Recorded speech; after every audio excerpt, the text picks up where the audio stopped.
আসসালামু আলাইকুম। শুরু করছি আমি পদ্মজা উপন্যাসের 13তম পর্ব দিয়ে। বাড়ির গিন্নির মতো কোমরে ওড়নার আঁচল বেঁধে রান্নাবান্না করছেন পদ্মজা। হেমলতার কোমরে ব্যথা, তিনি রান্না করতে চাইলেও পদ্মজা রাখতে দিল না। মোর্শেদও বললেন, বেদনা লইয়া রান্দা লাগবো না, তোমার মাইয়া যখন রানতে পারে তে হেই রান্দুক। সেসবই হেমলতা হার মানলেন। পদ্মজা মাটির চুলায় মুরগির মাংস রান্না করছে। খড়িবা লাকড়ি হিসেবে আছে বাঁশের মুড়ো। আগুনের শিখার রং নীলচে। শীতের মাঝে রান্না করার শান্তি আলাদা।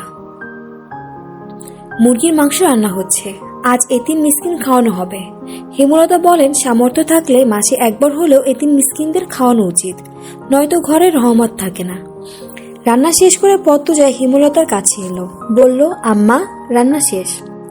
শুকনো মুখখানা তুলে তাকালেন হেমলতা। বললেন, তোর আব্বারে গিয়ে বল আলী, মুমিন, ময়না তিনজনকে নিয়ে আসতে। পদ্মজা কিছু না বলে মাথা নিচু করে ফেলল। মোর্শেদের সাথে আগ বাড়িয়ে কথা বলতে তার ভয় হয়। অনেকদিন বাজে ব্যবহার করেন না, হুট করে যদি করে ফেলেন কষ্ট হবে। হেমলতা মৃদু হাসলেন, বললেন, কিছু বলবে না, যা তুই। পদ্মজা দুর্বল গলায় বললেন, সত্যি যাব?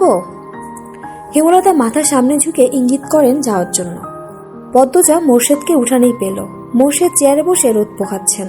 পদ্মজা গুটিসুটি পায়ে হেঁটে আসলো। আব্বা ডাকতে গিয়ে গলা ধরে আসছে তার, ঢোক গিলে ডাকলো, আব্বা।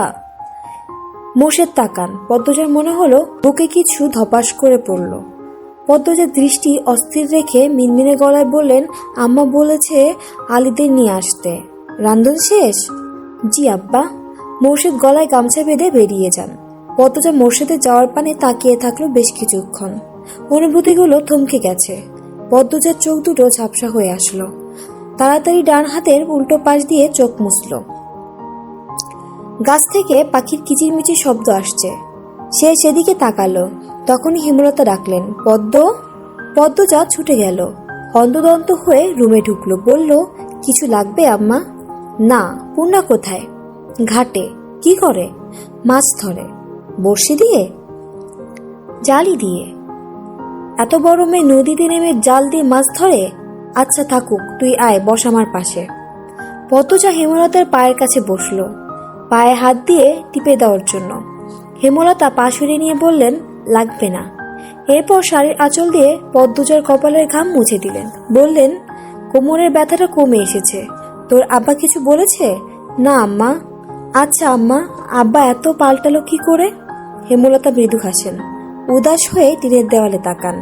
এরপর বললেন, তোর বাপ ভালো মানুষ শুনছিলাম, কিন্তু বিয়ের পর তার ভালো মানুষই দেখিনি ভুলেও, কারণ তার কানে মগজে মন্ত্র দেওয়ার মানুষ ছিল, অন্যের নিয়ন্ত্রণে ছিল।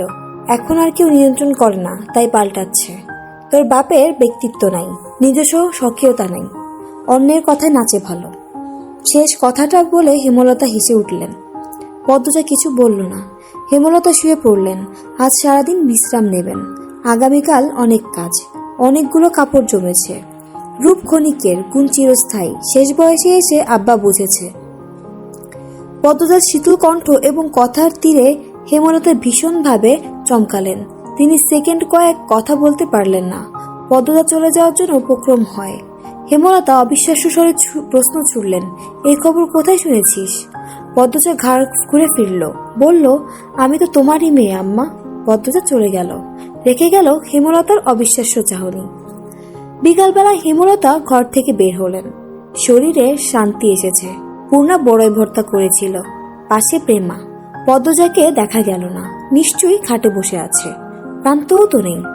হেমলতা পূর্ণাকে জিজ্ঞাসা করলো, পূর্ণা, প্রান্ত কোথায়? পূর্ণা কয়েক সেকেন্ড ভাবলো কি উত্তর দিবে।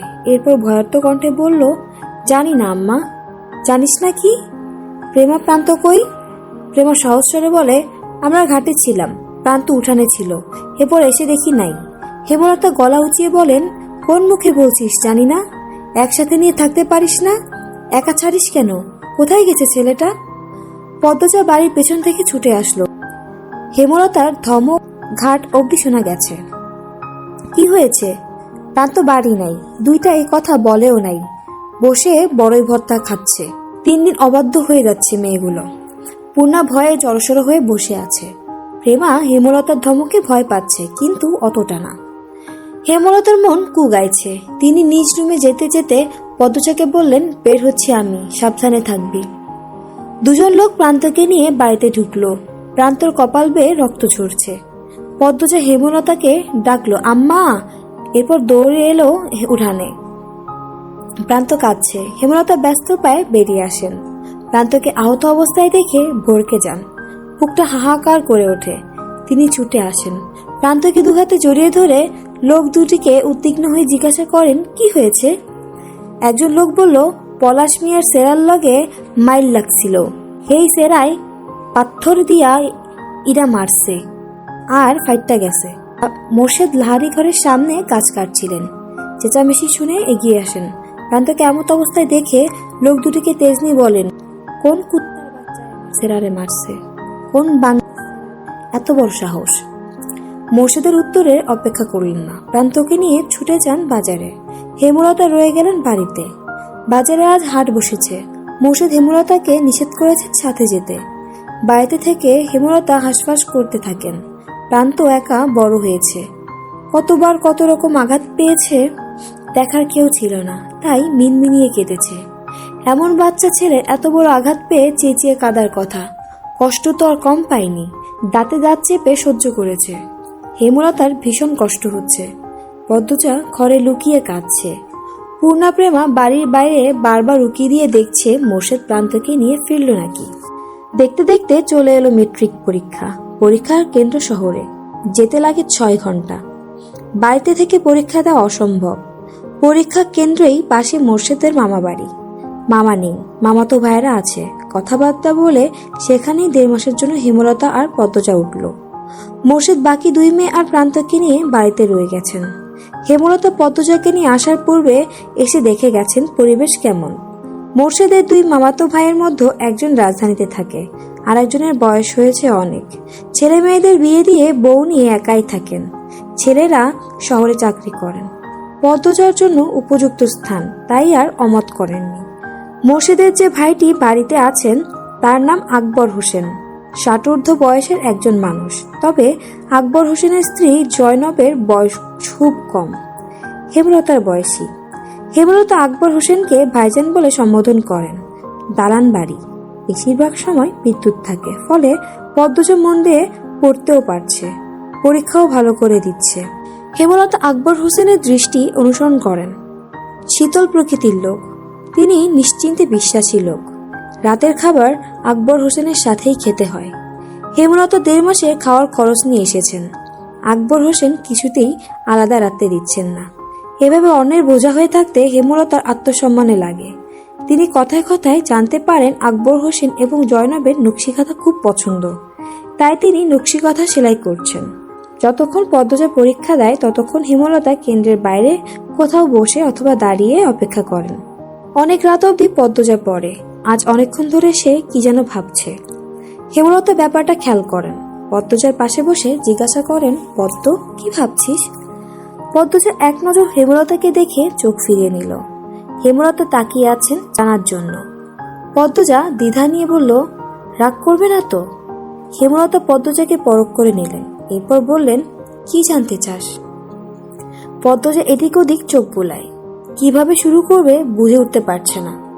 2 মিনিট পর নীরবতা ভেঙে বলল, দুপুর থেকে আমার খুব জানতে ইচ্ছা হচ্ছে, হানিফ মামাকে কে মারলো? তোমার সাথে কি মামার কোনো কথা হয়েছিল? হানিফ মামাকে মানে তুমি তো অন্য কারণে গিয়েছিলে, কিন্তু ফিরে এলে খুনও হলো। আমি সবসময় এটা ভাবি, কখন উত্তর পাই না। মনে মনে অনেক যুক্তি সাজাই, কিন্তু যুক্তিগুলো মিলে না, খাপ ছাড়া, এলোমেলো। কাল পরীক্ষা, আর আজ এসব ভেবে সময় নষ্ট করছিস? হেমলতার কণ্ঠ স্বাভাবিক, তবুও পদ্মজা ভয় পেয়ে গেল। তবে কিঞ্চিত আশা মনে উকি দিচ্ছে।